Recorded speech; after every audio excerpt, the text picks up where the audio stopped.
Well, it is officially time to get started. Good morning, everybody. Welcome, welcome. It is March 25th, and we are on our National Zoom Property Tour. We welcome everybody on this morning. Thank you for taking an hour of your morning out. My name is Scott Buckholtz. I am your host today. We also have Yas Hakon, our co-host. And we are so excited today as we get to share a powerful couple that's in our community that are doing a short-term rental in Salt Lake City. They do live in the Seattle, Washington market, but what this particular deal they're doing is in Seattle or in Salt Lake City. So we're going to be bringing those out in a second. A couple things. We want you guys to ask questions in the chat room as we move along. If you have numbers questions, like about the numbers, acquisition, rehab costs, any of those kind of questions, kind of hang in tight toward the end because they're going to bring that up and cover all that for us. And then also, as we go along, please keep your phones on mute or your computers on mute because it really helps with background and reverberation and stuff like that. So let's go ahead and kick this off. Lora, Kip, can you guys come on out? Absolutely. Good morning, everyone. It's great to see all these people coming out on a Saturday morning and ready to learn a little bit about real estate. It's humbling. They're coming out to listen to us. That's kind of cool. We'll do it. We'll take it. Well, we'd like to get started. So go ahead, Scott, and Sure. Fantastic. Well, guys, again, thank you for getting up. For folks who are on the East Coast time, I just want to make sure you all realize it is just now 8 a.m. on the West Coast. So Kip and Laura have been up really early, and we appreciate them sharing their hour and getting up so early on a Saturday morning. So it's really cool, guys, because a lot of folks who join these property tours are guests. They're people who kind of check on the community out. Somebody has told them about what they do and about our great community of investors, how we collaborate with each other, how we learn with each other, how we vacation and travel together, and how we're such what we call a family. And so they're out kind of checking it out. This might be the first time they've been on a property tour or anything that we do as a community. So we'd love to share kind of your story, guys, kind of like what you guys were doing before real estate investing, and then what happened in your life that all of a sudden you're like, hey, I want to become a real estate investor. This is something we want to do. And then the other big thing, which I think is so important to share with people, because I know the way I found our community is different than the way you found it, is how you found our community and why you decided this is where I want to be. This is the group of investors that I want to connect with, collaborate, work with, maybe even do deals with. So if we could, go ahead, guys. I'm going to turn it over to you. You guys are on mute. There we go. All right. I'm going to pull up a slide deck that we start. We actually have a couple slides right in the beginning that speak exactly to that. And then we'll kind of pop in and out of that as we go forward, and we'll pause at the end as we go through those couple slides, and then we can do a couple more things. So yeah, this is exciting. So let me share screens. Where is it? Oh, I need to have the sharing ability given back. There we go. Share. All right. So, we love this quote out here. The only place where dreams become impossible is in your own thinking or your own mind. And that really, it kind of sums up what we're about here, because it's about possibilities. You asked about how we got involved or why we got involved with a community like this and started to get into real estate investing. Is because we saw the possibility out there of achieving our dreams. So with that, I'm going to let Laura kind of kick this off and go. Yeah, because actually I was the one that spearheaded this whole movement, if you will. I was a stay-at-home mom of 3 great kids, very smart, but very rambunctious and all of challenging. We had our challenges, right, over the years. All my children have a variety of special needs. And because of that, I decided to stop being, I had my own business. Initially, I was a photographer, and I did that for a couple of years before my oldest came along. And at that point in time, I was working as well for another photographer, and discovered that I was going to be paying $1 a month after childcare to work 40 hours a week, while he was already working 40 to 60 to plus hours a week. Yeah, plus. And so at that point in time, we had the luxury to make the decision for me to stay home and take care of our family. And I did that for the next 15 years. But the challenge is that at some point, laundry, dishes, doing yard work, managing our finances, all of those types of things didn't have the intellectual stimulation that I really wanted and were looking for. And, so I started looking. I wanted to get back into starting my own business again, but what was I going to do? That was a challenge for me to come up with, because I kept hearing from people, all you have to do is bring value to somebody, and that is a business. But I didn't know what value I had that other people wanted. I just, my world was too small at that point in time. And one of the things that I was really passionate about at that moment in time, especially, and I had grown up with this, was teaching people public speaking. I had done public speaking since I was 8 years old. I was really passionate about teaching youth. I had been part of a lot of youth organizations and had done a lot of training with youth throughout my career as a human, if you will. And so I wanted to start what I called Speak Clubs, stand up, present, empower all kids. I ran into roadblocks. I couldn't answer questions of how to get started, what type of entities that I wanted my business to be, all of those types of questions. And so what does a confused mind do? It stops. It doesn't do anything. I just felt like I was at a stuck point. And so I turned from that and said, you know what? I also love real estate. I have loved real estate from the get-go. We have touched every single house that we've ever owned. Both our families were involved in types of real estate. They built their houses, they built relatives' houses and things. So we've been around it for quite a bit. And I was like, I will admit up front and right there for everybody that I love HGTV. It was inspiring. It was the thing that got me through those hard times with my kids when they were babies and I could not get out of the house. And with special needs, I had a variety of challenges of being able to have other people over at our house with our children and those types of things, because it caused them a lot of challenges with that, sensitivities to noise, sensitivities to stranger dangers, all of those types of things. So HGTV was my lifeline for years. And now I hear all the time that you can't flip a house in 30 minutes. Well, that's true. And I had run our family finances and I had run our projects up until that time, things that we were doing for our own home.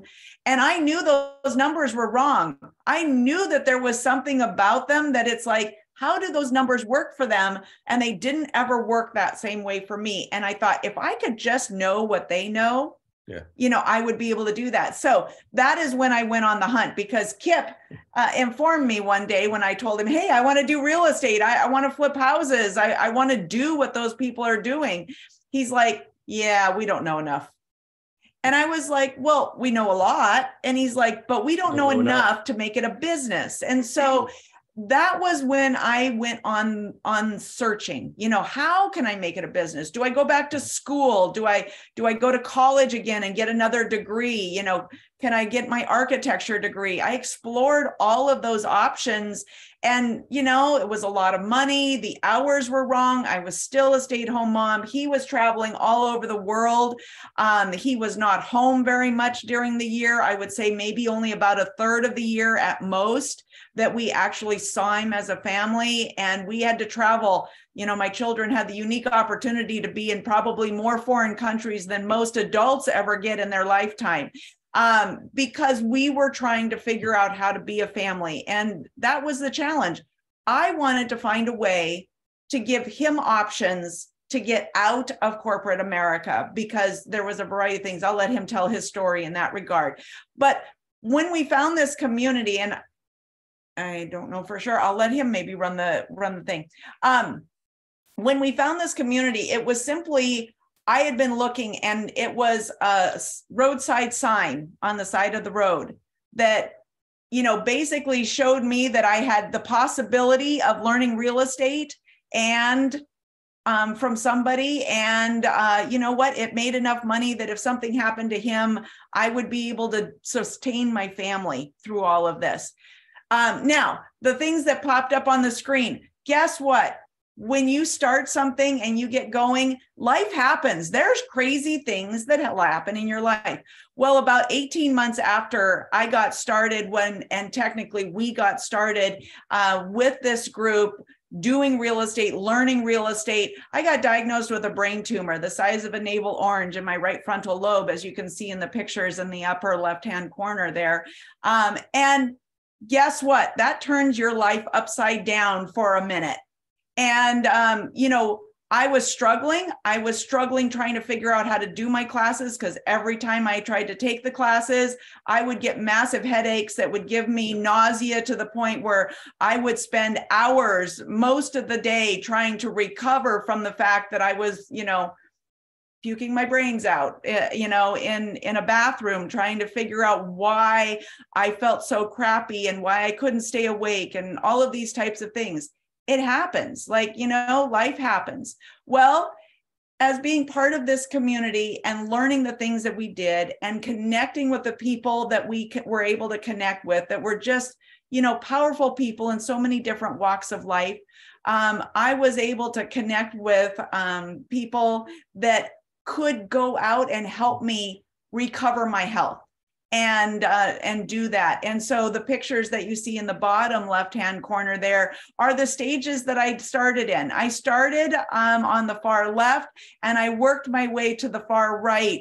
And in doing that, it gave me the energy, the power of confidence back, you know, because there was a few years before that tumor came out that I started losing my ability to feel confident in what I was doing. The brain is a miraculous thing. Believe me, when people say, you know what, your problem is all in your head, in my case, it really was. It really was. It truly was in my head. And so I moved through all of that. And in doing so, have been able to really, you know, we have 6 to 7 businesses rotating at a time.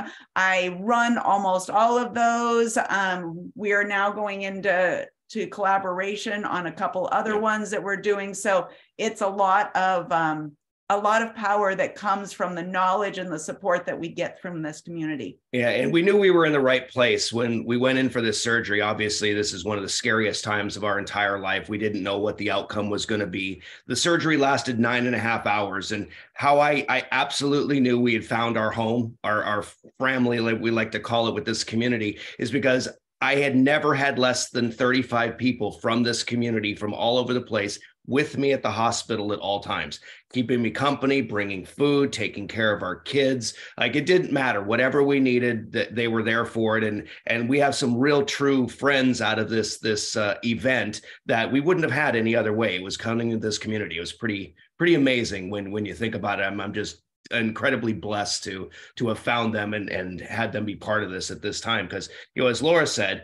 I was traveling all over the world. I was flying. I was spending over 200 nights a year in a Marriott hotel. I have the distinct honor of being one of the, I've stayed at a single individual Marriott in Dusseldorf, Germany, over 192 nights in 1 year. You know, just a single hotel 1 year. That's crazy when you think about it. I was living a life without who mattered most. I mean, at the end of the day, I was off experiencing. I was skiing all the time. I was in foreign countries, meeting new people and cultures, which was just fascinating. I love being in a place, but, you know, there was a point in time in which I was at that Marriott in Dusseldorf, Germany, and the manager came up to me, the district manager that was running the whole Marriott chain in Germany, came up and said, "Hey, Kip, you know, we love having you here. Every one of the staff members likes you. You're always kind and cordial to them. We really just want to appreciate you being here and that." And would you like to come to our corporate holiday party? Well, I'm like, sure, why not? That sounds fun. So I go to the back into the big ballroom that they have in there. All of the three main hotels in Germany that were Marriott are all there with all their families, and they're just having a great time. And it hit me right then that I'm here enjoying this, but my family isn't. Like I literally don't see them. Lora was introducing herself as a married single mother of three. I was, and it was true. And people look completely confused when I said that. They're like, "How does that work?" And I like, well, I have all the challenges of a single parent and all of the disadvantages of that, but yet I'm married. So, I have to balance all of those types of things. So I knew we needed to make a change. Like I didn't want to go through another holiday season and be home maybe by Christmas if I was lucky, kind of thing. And so I realized that I had missed so much of my kids' life. Like Lora would send me videos, or we'd FaceTime or something at a choir concert or a soccer game or whatever it is the kids were doing. And I only got to see it through pictures. And that wasn't a way that I wanted to live my life. I had to make a change, and I didn't really know how. So Lora kind of took that on herself. Thankfully, I've got a very stubborn but very, very smart wife. So she went on a journey to go find it. So how we ended up finding this community is she saw a sign on the side of the road that was basically something like real estate investor seeks trainee or something like that. And of course, we're driving our kids into iFly. They were doing some indoor skydiving stuff. And Laura's like, "Oh, slow down. I got to take a picture of that sign." And me being the skeptic that I really am, I'm like, absolutely not. So I speed up to the point where there's absolutely no way to take that picture. And we had discussions. Yeah, that led to a discussion or two. So a smart husband doesn't say no twice. So when she asked the second time, as we went through the next week, I did slow down just enough that she could get that picture. I can read blur. It happens when you're motivated enough to get information. You find a way, type of scenario. Find a way. Yeah. And so since then, what we've done is really evolved into the strategies in real estate that we do. So I'm going to pause here, Scott, and kind of see if there's any questions people want to ask, or if there's kind of more you want to prompt, and then we'll get into sort of the actual property tour that we're going to highlight today. No, Kip and Lora, you guys are doing phenomenal. We've just a lot of compliments, a lot of people, sending hearts and emojis and that are inspired by your stories and, your journey, your life journey. And so, no, we're good so far. I'm sure once we get into some deals or into this particular deal, people will start having some questions in the chat room, and I'll jump in and we'll get Perfect. Those questions answered, but you guys are doing fantastic. So I'll let you continue on. Excellent. Well, our real estate journey really, started, as I said before, I thought that I wanted to do fix and flips because that's what I had seen. I envisioned myself doing those types of projects because I didn't really know what kinds of options there were out there. It's a big sea, and I had seen a very small piece of it. Yeah. And so we started out learning and getting in with what we kind of knew, what was happening in our area, what was hot at the time, which was fix and flip. So we started in that direction. And then we knew that we wanted to move into cash flow. So we took money from fix and flips. We've done 18 of those over our 6.5, almost 7 years that we've been with this community and learning and doing real estate. And then we took that money and started moving into traditional rentals. The challenge is that over the couple of years, we discovered we're terrible landlords.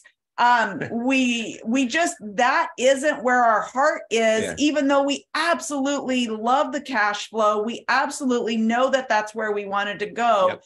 And so we started taking classes that we had that were going to help us figure out what our investor ID was. And this was a real eye-opener for us. Yeah. This class and the series of classes that kind of, give us some structure on how to think about that totally set in place that we were doing the wrong things. And that's why we were just running into challenges. Yeah, we were in the right industry. We had the right community. We had the right support. We had all of that, but we were doing the wrong thing in it because it didn't fit with what we really wanted to do internally. Or what our strengths were. You know, we then had to learn that for ourselves. And so after doing those classes, we discovered different things about ourselves, right?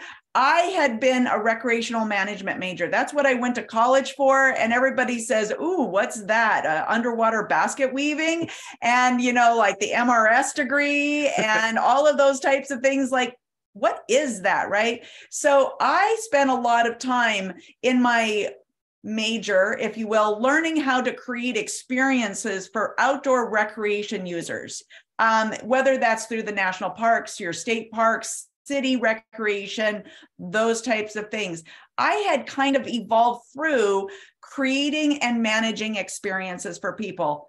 Didn't even occur to me that there was a thing about that in real estate until I started understanding my investor ID and seeing what was out there. We took classes on short-term rentals, and I started opening my eyes up to the things that truly were me. What is going to float my boat? What excites me? What makes me want to get up in the morning, excited to do things. And so I started pivoting in that direction. Kip found that he discovered that he just truly loves the numbers and the contracts and negotiating and those and working with people to help them figure out how to buy, sell, you know, those types of scenarios. And so he really discovered that he loved seller finance notes. And it was in that empowered us to be able to move the direction of our businesses to something that really sustained us, not only monetarily and not only through all of this, but also spiritually and kind of our internal, you know, yay with ourselves type of scenario. So what you see here are 4 of our short-term rentals that we have designed, managed, and one of them we own. We do lease arbitrage. We got into this space in various different ways. And that's a story all unto itself.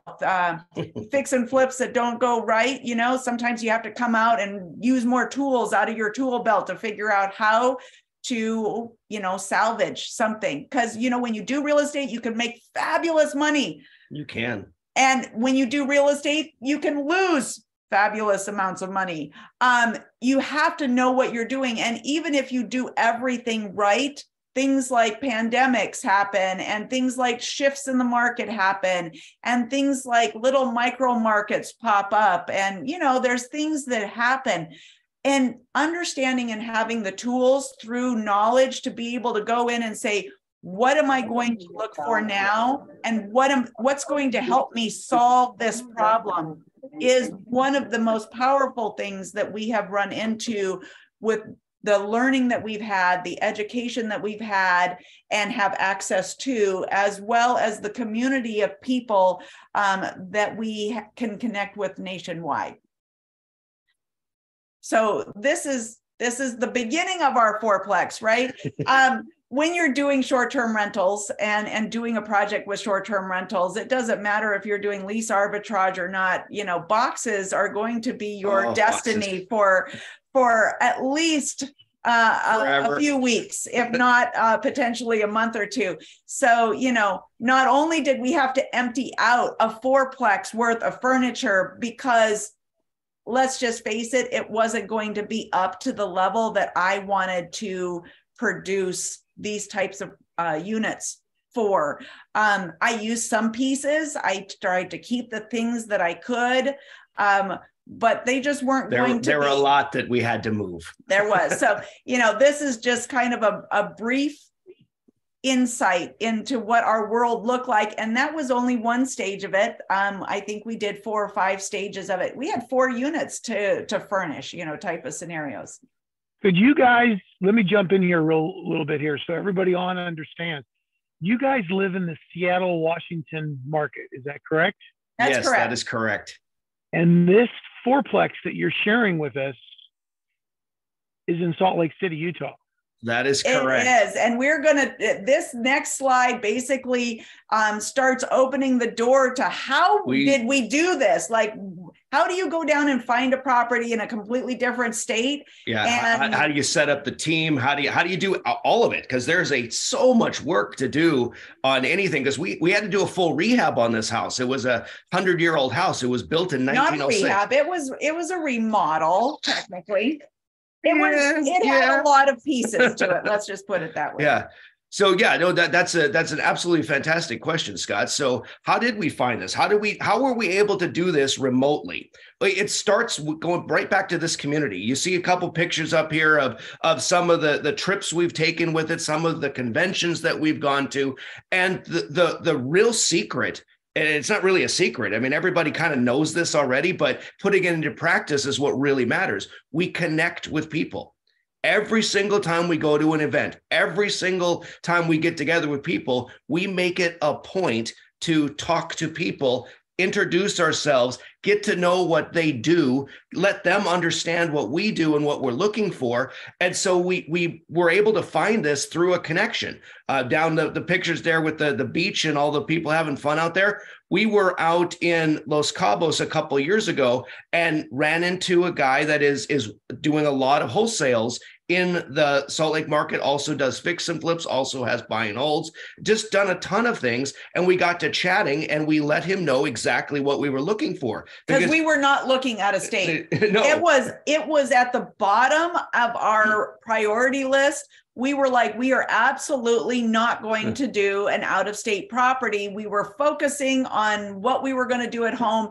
And everybody was like, no, we want to understand. And we're like, okay, here's the deal. If it's out of state and if you even remotely want to have us on a buyer's list, here's the criteria. And we went down a big, long list. We struck it hard. Like, we did not make it open-ended. It needed to be creative financing. We needed to have creative acquisition strategy. We needed to have all of these things in place. And, we were only going to be looking for things that were short-term rental possibilities. I mean, we thought that we put on the list an impossible scenario. Like, it's like, here you go. If you want us to look at a property, we don't even want to look at something unless it meets all of these different types of things. Well, guess what? Life tends to give you what you ask for, right?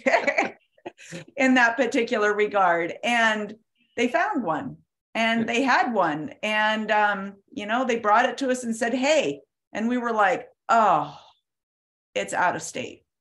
Oh my gosh. Really? Fine. We'll look at it. We'll look at it because, we look at everything. That is part of our learning curve, even if we don't take it. And there's a lot of things that we say no to, but we know why we say no to them. And we look at everything and it gives us more information.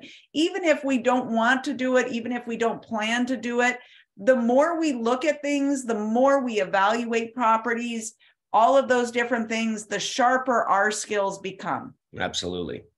Now, so we're going to go through a series of kind of the before pictures, what we found the house at, what we were thinking at the time, what we were looking at. Then we'll go through a couple pictures where we were in the process of what Lora is calling a remodel. I'm calling a rehab. It really kind of depends on your frame of reference there. And then we'll show you the finished product because we are now actually up and live and running with these as short-term rentals at this point in time. So pretty exciting stuff. So when we first got there, this is what the back of the house looked like. As you can see, it might need a little bit of work. There's some siding that isn't going so well. You'll be able to see a picture of the roof here in a second that wasn't so good. The landscaping was overgrown. Most people will look at this and be pretty scared. We look at something like this and go, wow, there's so much potential here. And that's what I say. There's a good picture of the roof. You can see a bunch of shingles are falling off there. I don't know if you can see it, but the soffits are really damaged. The fascia is damaged. It had 2 layers of cedar shake shingles on top, underneath. 2 layers of tab.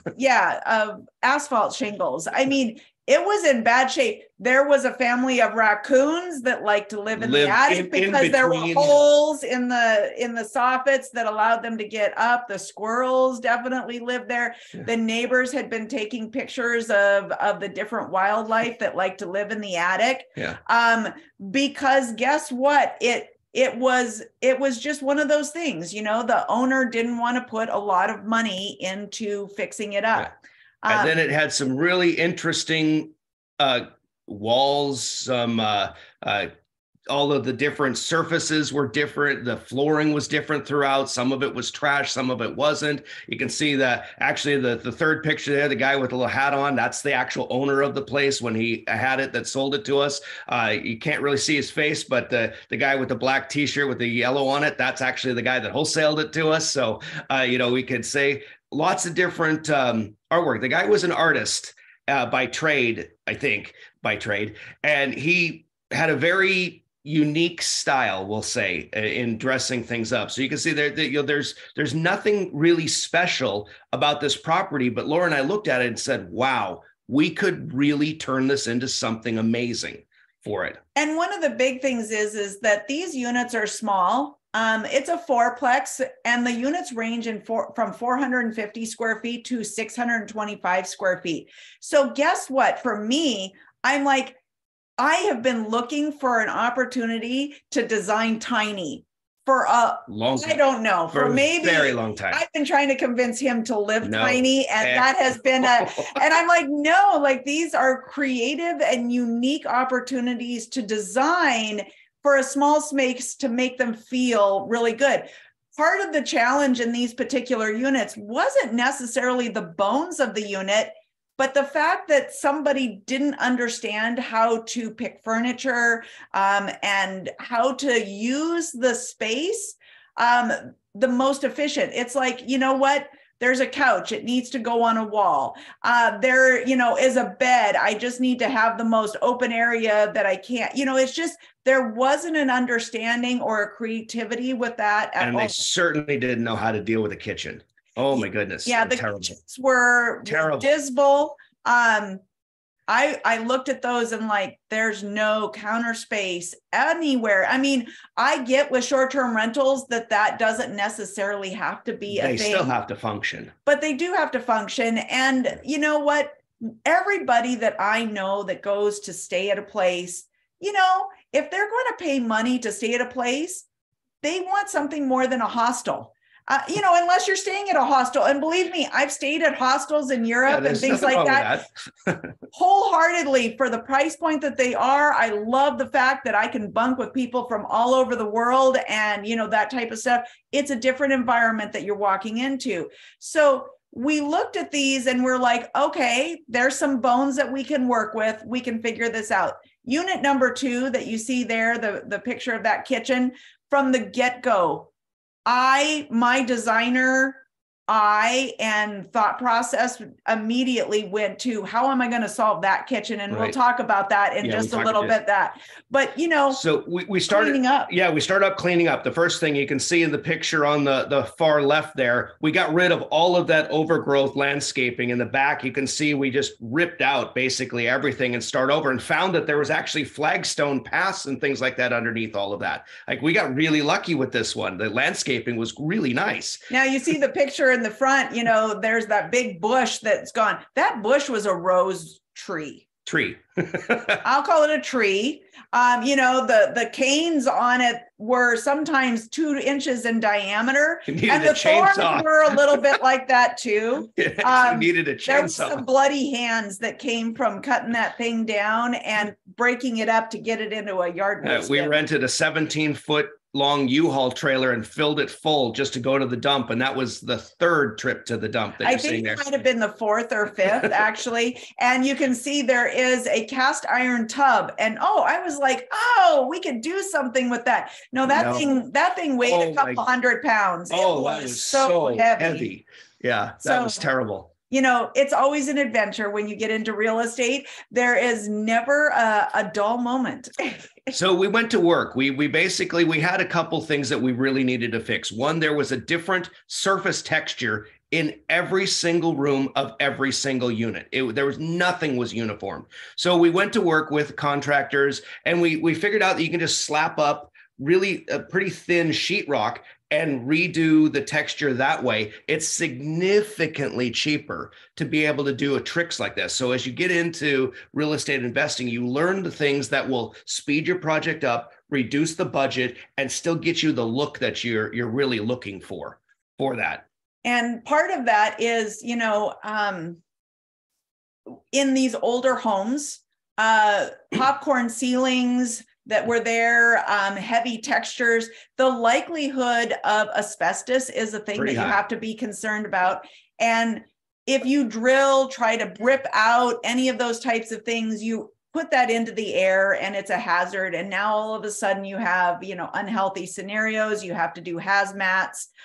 It can get very costly. So people do it by covering it up. And that's also an option with all of that. So to avoid that, that also is the trick that putting sheetrock and things like that up over top. We had to build closet space into this because there was no real closets anywhere in any of the units. So we started to figure out ways creatively to get space for people to come in and store their stuff. And as you can see, we just started going room by room, building things out. And yes, that's me after another round of boxes. I think the problem with boxes, I see it as, it's like Christmas all over again. It's like, what's in this box? What's in this box? Did I get all the things that I need? Those types of things. I start sorting. I start doing this.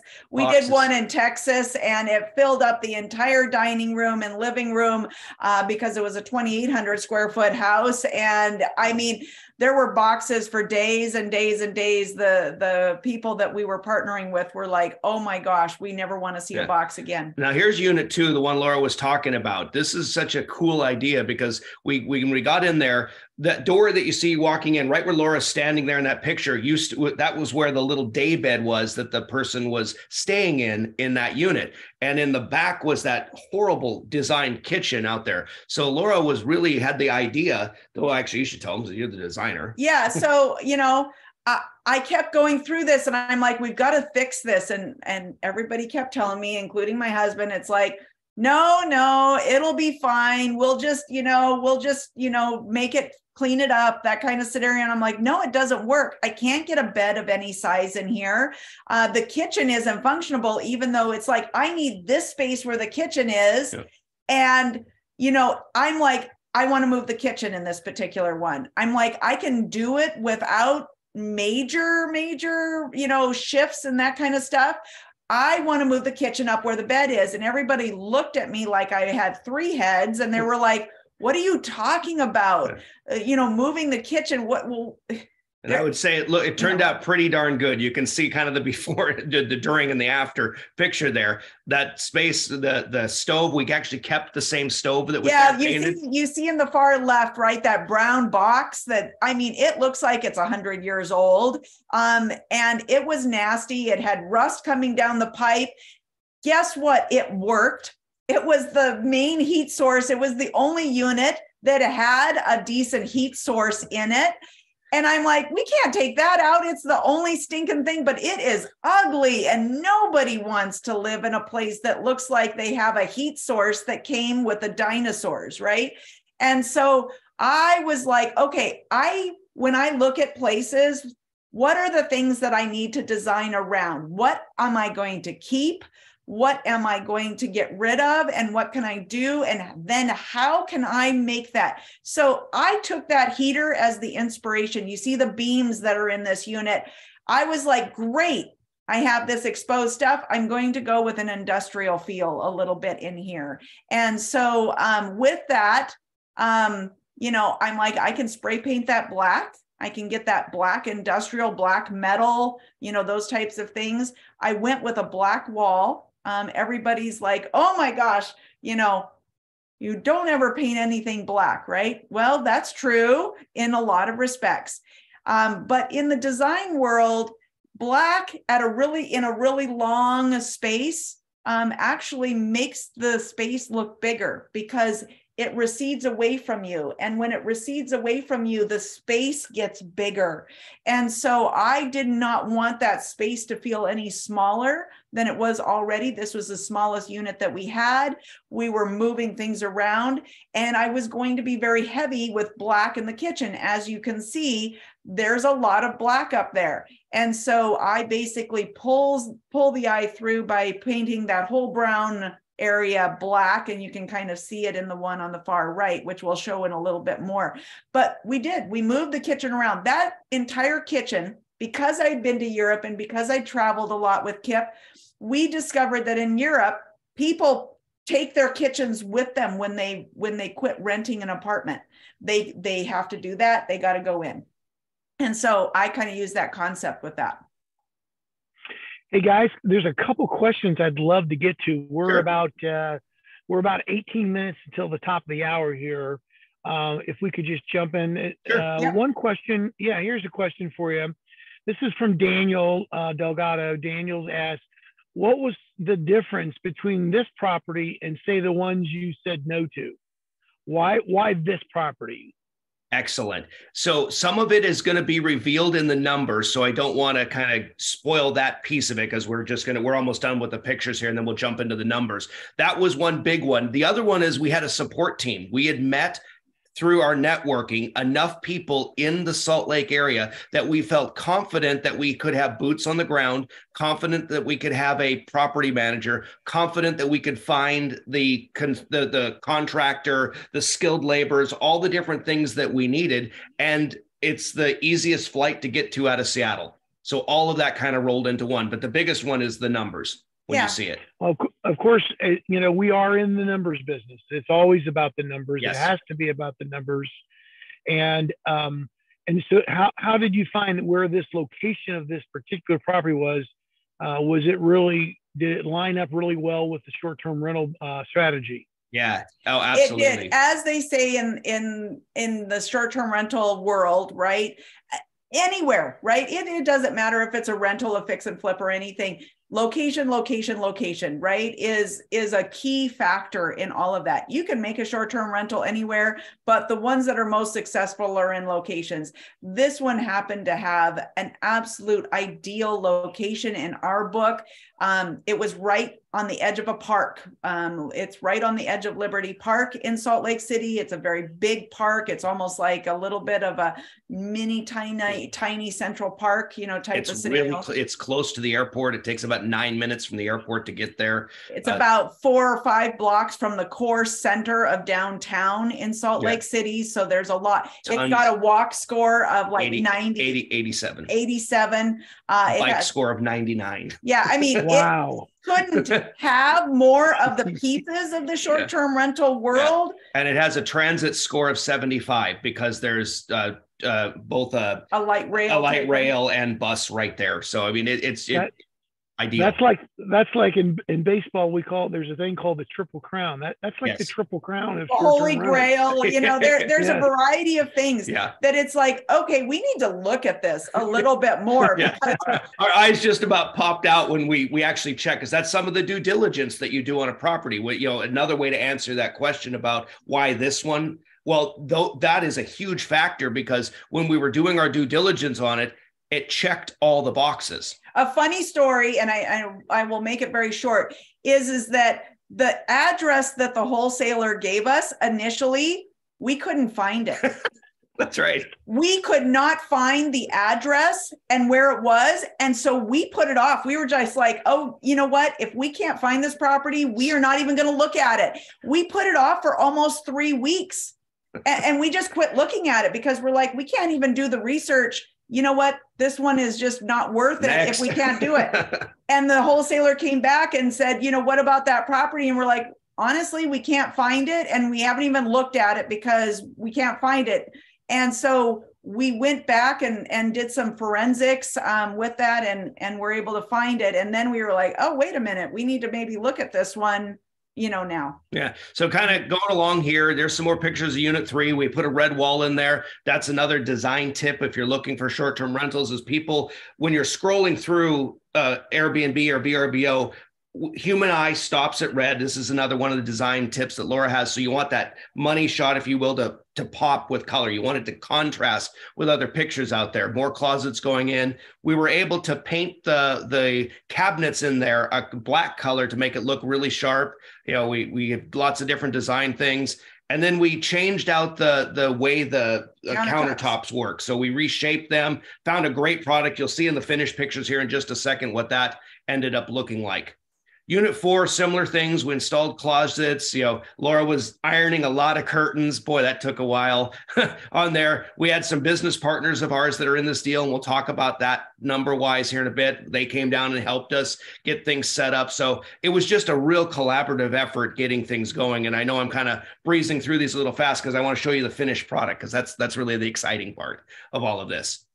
We ended up putting up new solar and a new roof. So this is a really good thing. When we get into numbers, you find creative ways to do things. We were able to connect up with the solar program that's going on in the US right now, where in many cases, you can get no money out of pocket. And we ended up with a new roof and solar.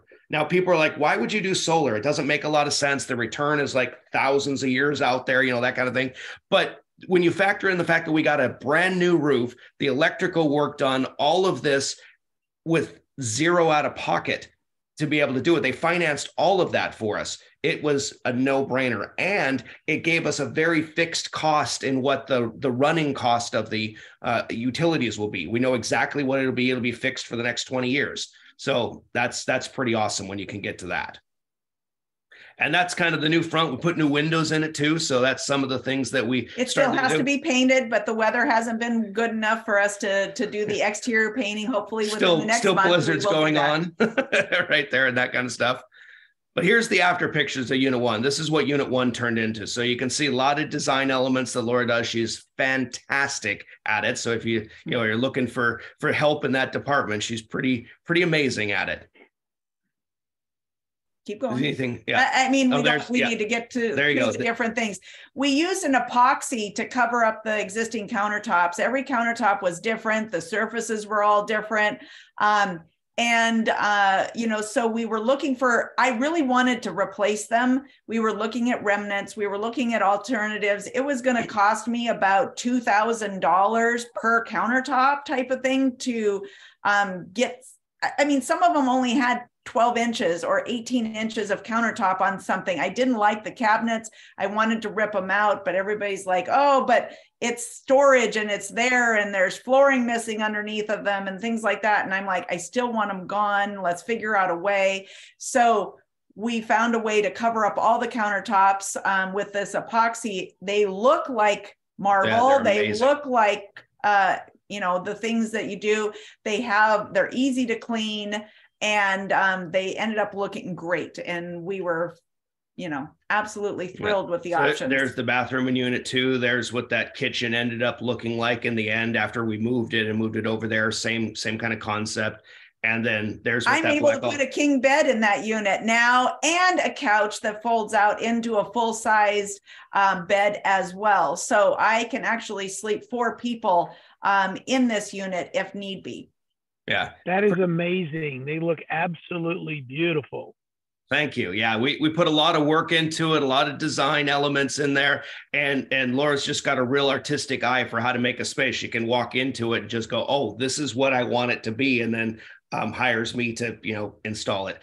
Yeah, we have discussions because I see it ahead of time. I see exactly what it's going to look like. And so when I'm picking my stuff, I know what I'm looking for because I can see it placed, and he comes in and questions. He's like, "Are you sure?" I'm not so sure that that's a good idea. And I'm like, "Would you just let me do this?" And then he comes out and he's like, "Oh, that turned out pretty good."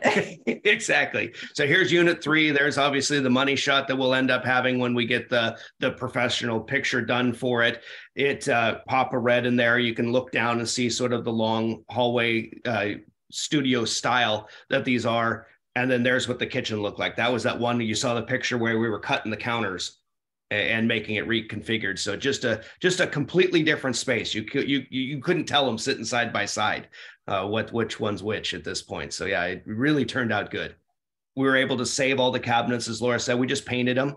So the white downstairs, the black up here in this one, and just little touch-ups here. We were able to correct a lot of the mistakes in the flooring and the wall and all those kinds of things to really bring the price down. And then here's the after pictures of 4 that we ripped out all of those cabinets that weren't doing anything on this one, added floating shelves. That was a really fun project to go into. The bedroom, we were able to get all of that, new flooring throughout. And there's the living room in 4. So that gives you kind of a real big overview of what the house got turned into. Before we jump into numbers, guys, you've done a fantastic job today. I know it's hard to manage and do this tour in an hour, and so I really appreciate that. Let's try to get I got another question to get in here before you get to your numbers, if you guys don't mind. Not This is a really good question because this is a really good question. A lot of people on today are looking at getting started with our community, or maybe have never done a deal before. But here's a question from David. It is for someone with little experience in renovation. What advice would you give for evaluating the potential of the property and the rehab costs you need to account for? Oh, that's a wonderful question. And that there is no, contrary to what anybody's going to tell you on this one, and this is my opinion, there's no silver bullet. There's no magic button that you get to push with formula or any of those kinds of things. None of that. Everything that is taught around those things, in my opinion, has to be weighed against what's happening currently right now and what your skill sets are and what your team looks like. So the shorter answer to your question is it depends, but the best advice I can give there is spend the time learning how to evaluate the numbers. Interview contractors, find ones that you're comfortable with their philosophy. Not necessarily just the work they're doing, that's important too, but the philosophy of how they do it. That's really important. The only thing I wanted to add in this is because this is what we do. And I get that everybody isn't a couple, man and wife kind of couple type of thing. I'm the one that likes to do real estate. I like to run the numbers. I find contractors work with men. I mean, let's face it. Real estate is kind of a male dominant thing and has been for years. And that is great. It's breaking open right now. We're seeing a lot more women getting into real estate and having confidence in that. But it has been a man's world for a long time. How we find contractors, it's not always about the numbers exactly. It's about who you're working with and can you trust them and will they communicate well with you?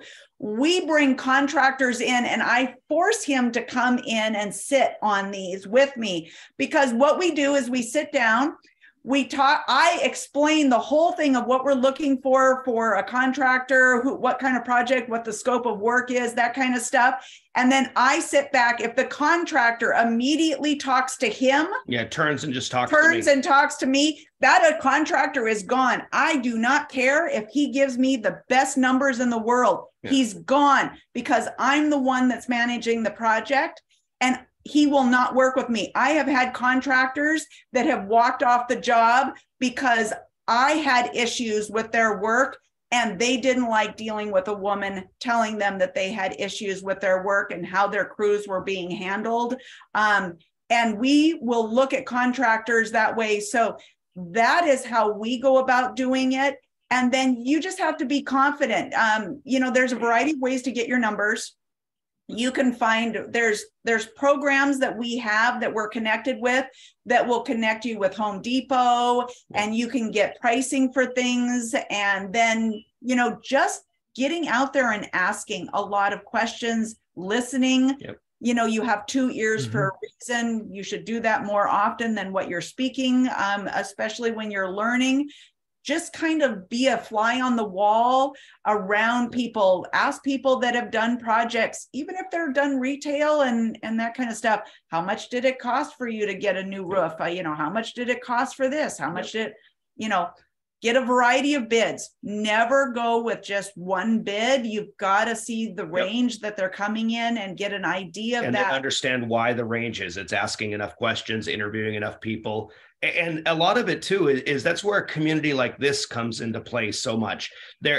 We didn't know the Salt Lake market very well, so we asked around. We interviewed several people that were flipping homes in the market that we had met through, again, this community of real estate investors, and talked to them about their pricing and what should a new roof cost, what should sheetrocking a house this size cost, what should painting, and they gave me their numbers as contractors on what they're doing with their own flips. And we don't take that as 100%. No, but it's a gauge. It gives us an idea. idea. Okay, this person is saying this person is saying that, that we know from our own experience, some of this stuff, those types of things. So let's run our numbers and kind of share with that. I hope that we answered that question. We can come back to it. You did really well, guys. Yeah, we're down to about 5 minutes here. So you're doing a great job.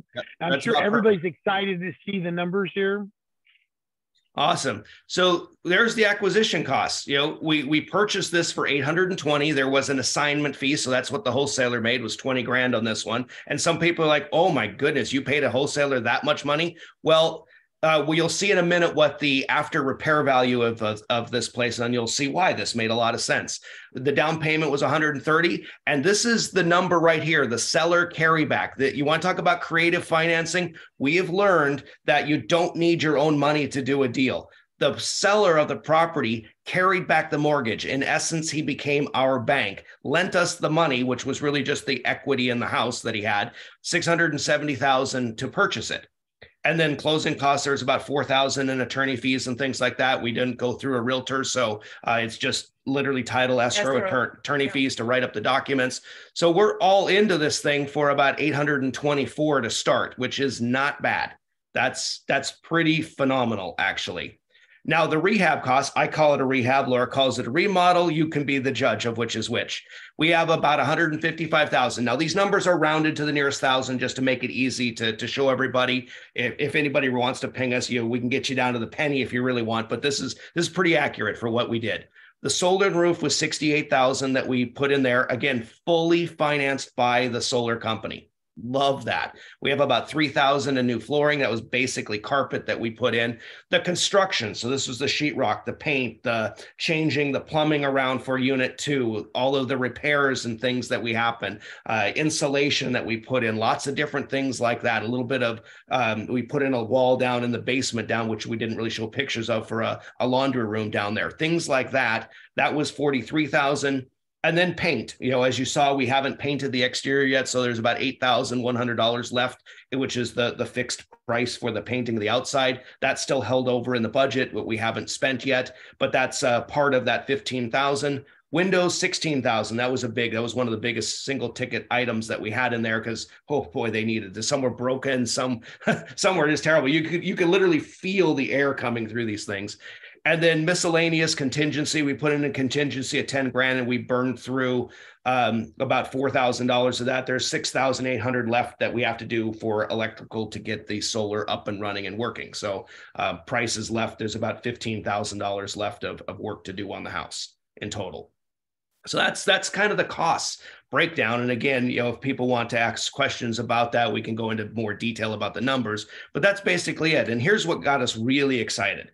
The after repair value, or the restored price that we've moved this place up to, $1.2 million. That's pretty awesome. Our total cost, a little over, just under 975,000, 972 in there. That's pretty good. So if you add in the sales costs in there, there's about 108, maybe 110,000, something like that. That would be the selling costs in there. And then the finance charge, people like, what is that? Well, part of the deal, part of the reason we were able to purchase this property with seller financing and at such a reduced rate for what the market value was for this, is we did guarantee 5 years worth of payments. And so there is a penalty if we pay it off early and flip it that we'd have to do. Now that penalty reduces every year for 5 years by $8,000 a year. So by year 5, it's all gone. But that's what it is. So you can see a potential profit. It's over 60 grand, like 63,000, give or take, whatever the selling cost is. So if we had to flip it, meaning it didn't work as a short-term rental, we still make money. So the answer to the earlier question about why this deal, it had multiple exit strategies. I can turn it into a short-term rental, I can turn it into a long-term rental, and I could flip it if I had to. That's what we like to see. I love multiple exit strategies because you really don't know what the market's going to do for that. So jumping in a little more finance cost breakdown, this is the power of other people's money. As you know, it took $979,000, give or take a couple. Then we had the seller financing. Then we got 2 investors on the deal. So that's not any money out of our pocket. And then the solar roof was financed out. That left $41,000 in total for us to finance. And we used our life insurance line of credit against our life insurance policy. So that means we literally have zero, not one penny out of our personal finances. We didn't spend anything to do this deal. And that's the power of the education. That's the power of the community. That's all of it coming together in one fell swoop for it. And people, when Wow, they, that is amazing numbers, guys. yeah, it's not bad, right? And it's about letting people know what it is that you're looking for. Like, we literally thought we put a unicorn out there. This will never happen. We don't want to do out of state.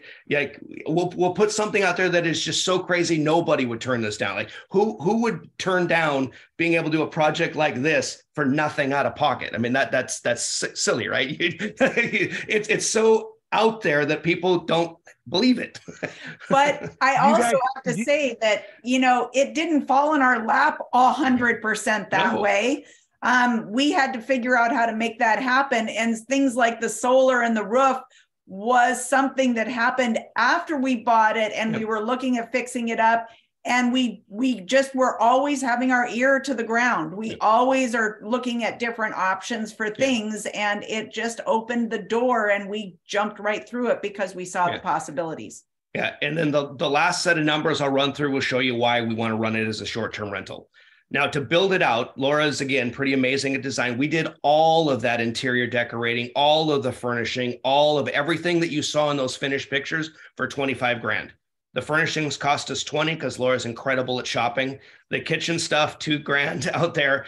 That travel back, that included our travel going back and forth. Now, I think we're a little off on the travel number Laura and I were chatting about right before this. I think we forgot to put in our plane tickets. So there's probably another $1,500 or $2,000 to this in plane tickets, but still $27,000, not that bad. And then $1,000 for miscellaneous types of things. Now, if we're going to run it, the running costs of the property in there is pretty good. It's about $8,300, which seems like a lot, but that's the seller financing, that's the investor costs, the management, the estimated cost to have our property manager in there, our personal line of credit, that's that life insurance policy, the utility fees. Now that we know that they're very, very fixed with the solar in there, we know what they are. The design fee, Lora, we pay back ourselves for Lora being the designer, and then there's overhead to run it, supplies and various different things like that. So if you do those numbers, this is what, there we go. This is what we would project for a short-term rental. Our projected nightly rate based on our expertise in the area and using different software platforms and interviewing various different people around the area, we believe that each unit will come in at about $95 a night. That's probably the average throughout the year. Higher in the summer, higher in the winter, not as high in the spring and fall, because Salt Lake has 2 spikes in their usage, if you will. That's projected an occupancy rate of 80%. That's 24 nights per unit. That would be $2,280 per unit per month, with a total projected revenue of $9,120. So that would be about $1,000 a month profit for us, with zero money out of our pocket in the end. So, guys, we're right at 5 after the hour, so we've run a few minutes over. I apologize for everybody who's on. We still have the majority of people on. If we could, and I'm sorry to cut you guys short, we'd love to have you back again. Could we kind of wrap up and maybe share a little bit of what you would leave people with, folks that are on today who are obviously very inspired by your story, and maybe you're trying to figure out, do I want to become a part of this community? How do I get started? Lora, could you kind of wrap things up? You bet. So, what I will say is that don't be scared to learn, right? So many people say that they're too busy, whatever it is. There's always some, if you want to, you will find a way, and you can. There's all of those types of things. Don't be scared to learn. Don't feel confident in your ability to do that. And that is the biggest thing as far as that goes, because you will find your way in the right way that works for you. You just have to want to do that. And if you do, let's explore that option, because we can help with those types of things. Absolutely. I would just echo on that. Again, it's about getting the knowledge that you need, the relationships you need, the connections within the community to give you the confidence to move forward. This is an amazing opportunity. how to get involved. It's really simple. The person that invited you here to this thing, if you saw value, if you would like to learn more about these kinds of things, have a real honest discussion with that person that invited you. There's so many other opportunities to learn that you can get connected with this community and get involved. There's various different trainings and webinars and help that we provide throughout the area. There are people that have been part of this community all across the country in just about every major city. I mean, you saw the list of people at the beginning. I'm not sure I've seen such a diverse list of cities that have been on. This is amazing when you can get connected across the board. And I want to leave you with one more thing. We have actually rented the first unit out. It's been rented now for a month, and they just extended to another month. So the actual performance, that's a hard number, $3,000. So if we're projecting 2,280 per unit, we just got $3,000 on that first one. Can you imagine what the possibility is? And again, with the knowledge that we've done, the connections we've made, I would encourage everybody, get out there and do that. These kind of deals are there. Put your numbers together, put your criteria together, and just start meeting people. The more connections you make, the better this will be for you. Your network is worth your net worth, right? And it really truly is about learning, listening, and meeting people and finding out where people fit in your world and how they will help. It might not be today, it might not be tomorrow, but down the road, it will happen. That person or that thing may be the key component that will bring something all together for you in a project or in something else in your life. So it's building those pieces. And what we like to tell people is don't wait to dig your well until you're thirsty. Yeah. If all of a sudden one day you lose your job and now you need to get into real estate, it's hard. Very hard. It is going to be an uphill battle that you are going to have to really push through. But if in the meantime, he was still traveling, he was still working 80 plus hours a week. And I was able to get started, and we were able to learn at a pace that gave us the room to be able to get where we are now and to be able to retire him from corporate America and those types of things. And then when that time came, all we had to do was do the last scoop of dirt out to get water to drink from. And that is really probably what I would tell people as my sagest advice is you can start in small steps. There are a lot of steps that can come together, but don't wait until you just are desperate to have them all work and come in together at once, because it will be overwhelming. It is okay to get started and to get started one step at a time, one step a year, even if you need to, because the sooner you start, the sooner you will start accomplishing what you actually want to achieve. And if you wait too long, it's hard. Well, guys, this has been an incredible property tour. We appreciate you guys so much. Thank you for sharing your story, your journey, what you're doing in real estate. I'm sure a lot of people are going to resonate with what you guys are doing and take away a lot of golden nuggets today. For folks that are on today, I meant to mention earlier, and I super apologize.